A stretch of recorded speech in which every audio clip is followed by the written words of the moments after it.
Clip number 301۔ اس clip میں آپ سورہ انعام کی آیت نمبر 86 سے 88 تک کی تلاوت، ترجمہ اور تفسیر قرآن صراط الجنان سماعت فرمائیں گے۔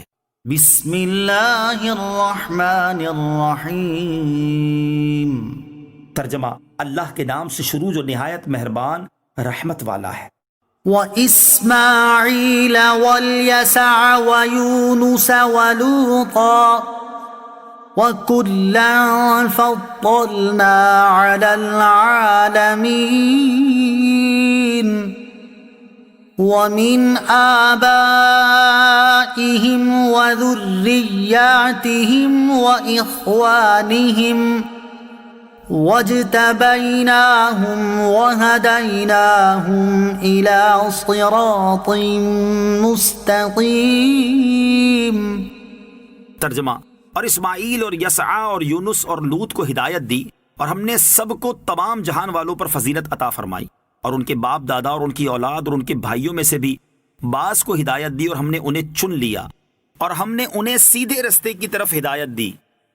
وَإِسْمَاعِيلَ وَالْيَسَعَ، اور اسماعیل اور یسع، اس آیت اور اس سے اوپر والی دو آیات میں اللہ تعالیٰ نے 18 انبیاء کرام علیہ السلام کا ذکر فرمایا، اور ان کے ذکر میں جو ترتیب آیت میں موجود ہے وہ نہ تو زبانے کے اعتبار سے ہے اور نہ فضیلت کے اعتبار سے، لیکن جس شان سے انبیاء کرام علیہ السلام کے اسماء ذکر فرمائے گئے، اس میں ایک عجیب لطیفہ ہے، وہ یہ کہ اللہ تعالیٰ نے انبیاء علیہ السلام کی ہر ایک جماعت کو ایک خاص طرح کی کرامت و فضیلت کے ساتھ ممتاز فرمایا۔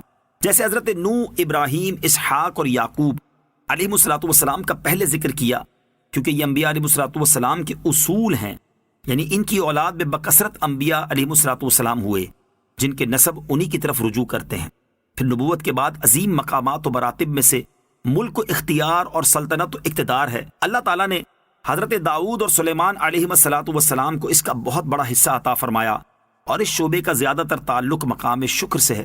پھر اس کے بعد حضرت ایوب علیہ السلام کا تذکرہ ہے، کیونکہ مراتب رفیعہ، بلند مراتب میں سے مصیبت و بلا پر صابر رہنا بھی ہے، اور اللہ تعالیٰ نے حضرت ایوب علیہ السلام کو اس مرتبے کے ساتھ ممتاز فرمایا۔ پھر ملک اور صبر کے دونوں مرتبے حضرت یوسف علیہ السلام کو عنایت کیے کہ آپ علیہ السلام نے شدت و بلا پر مدت و صبر فرمایا۔ پھر اللہ تعالیٰ نے نبوت کے ساتھ ملک مصر عطا کیا۔ پھر حضرت موسیٰ اور حضرت ہارون علیہ السلام کا تذکرہ ہے، کیونکہ معجزات کی کثرت اور دلائل و براہین کی قوت بھی مراتب معتبرہ میں سے ہیں، اور اللہ تعالیٰ نے حضرت موسیٰ اور حضرت ہارون علیہ السلام کو اس کے ساتھ مشرف کیا۔ پھر زہد اور ترک دنیا بھی مراتب معتبرہ میں سے ہیں، اور حضرت زکریا، حضرت یحییٰ، حضرت عیسیٰ اور حضرت الیاس علیہ السلام کو اس کے ساتھ مخصوص فرمایا۔ پھر ان حضرات کے بعد اللہ تعالیٰ نے ان انبیاء کرام علیہ السلام کا ذکر فرمایا کہ جن کے نہ پیروکار باقی رہے اور نہ ان کی شریعت، جیسے حضرت اسماعیل، حضرت یسع، حضرت یونس اور حضرت لوط علیہ السلام۔ اس شان سے انبیاء کرام علیہ السلام کا ذکر فرمانے میں ان کی کرامتوں اور خصوصیتوں کی ایک عجیب باریکی نظر آتی ہے۔ وَكُلًّا فَضَّلْنَا عَلَى الْعَالَمِينَ، اور ہم نے ان سب کو تمام جہان والوں پر فضیلت عطا فرمائی۔ اس آیت میں اس بات کی دلیل ہے کہ انبیاء کرام علیہ السلام فرشتوں سے افضل ہیں، کیونکہ عالم یعنی جہان میں اللہ عز و جل کے سوا تمام موجودات داخل ہیں، تو فرشتے بھی اس میں داخل ہیں، اور جب تمام جہان والوں پر فضیلت دی تو فرشتوں پر بھی فضیلت ثابت ہو گئی۔ ذَلِكَ هُدَى اللَّهِ يَهْدِي بِهِ مَن يَشَاءُ مِنْ عِبَادِهِ وَلَوْ أَشْرَكُوا لَحَبِطَ عَنْهُمْ مَا كَانُوا يَعْمَلُونَ۔